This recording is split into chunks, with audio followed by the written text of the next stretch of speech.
In this video, I'll be talking about the current density. The current that is flowing through a conductor. Let's say this is a conductor here. Okay.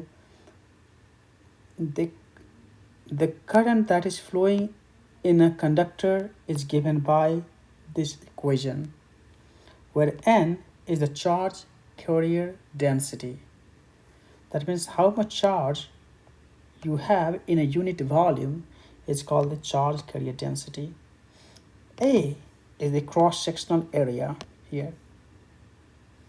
Q is the charge of each charge carrier, and the Vd is the drift velocity. This quantity is the drift velocity, and the drift velocity is the average velocity with which the charge carriers move in a conductor. That is called the drift velocity.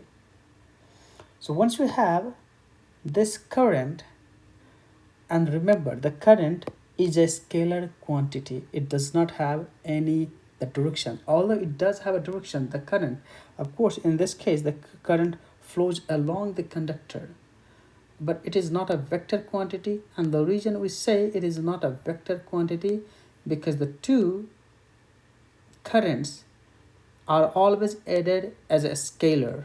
It cannot be added vectorically. That's the reason we say current is a scalar quantity. The current density, the J, is a vector quantity, and it is defined as a current divided by the cross-sectional area. So whatever the current that is flowing and divided by this cross-sectional area gives you the current density. So you know the current is given by this equation here, and the A is the cross-sectional area. So just plugging in this value here for the current, and A is the cross-sectional area. So this A and this A cancels out. So we have this as a current density. If you look at the unit will be, the unit of current is ampere, and the unit of area is square meter. So unit of the current density will be ampere divided by square meter.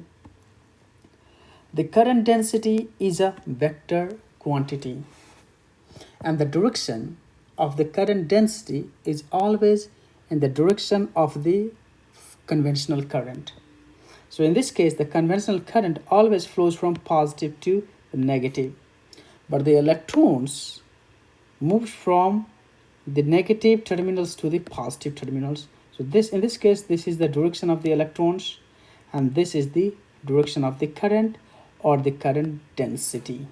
Okay, so current density is always directed along the direction of conventional current.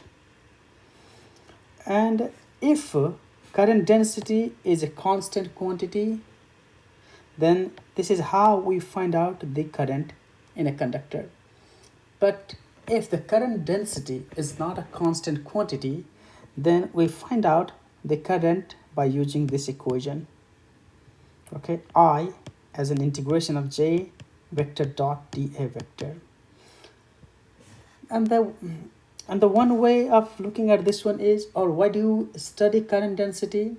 If you look a conductor, and when a DC voltage applies, the current is distributed uniformly over the entire surface.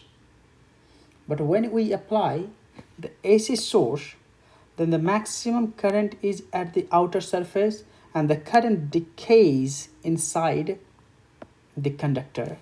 So in this case, the current is uniformly distributed here. Okay, it is uniformly distributed. But in this case, if you look at, let's say this is your surface here. Let me draw this one. So this is the surface, and this is our next surface here. Okay, so the maximum current will be at this point, and then if you look inside, the current will be decaying this way. Okay, so the current will eventually decay inside the conductor if an AC source is applied. Of course, it depends upon the frequency, but that's a separate topic here. So the current density is defined as the current per unit cross-sectional area. So this is it from the current density.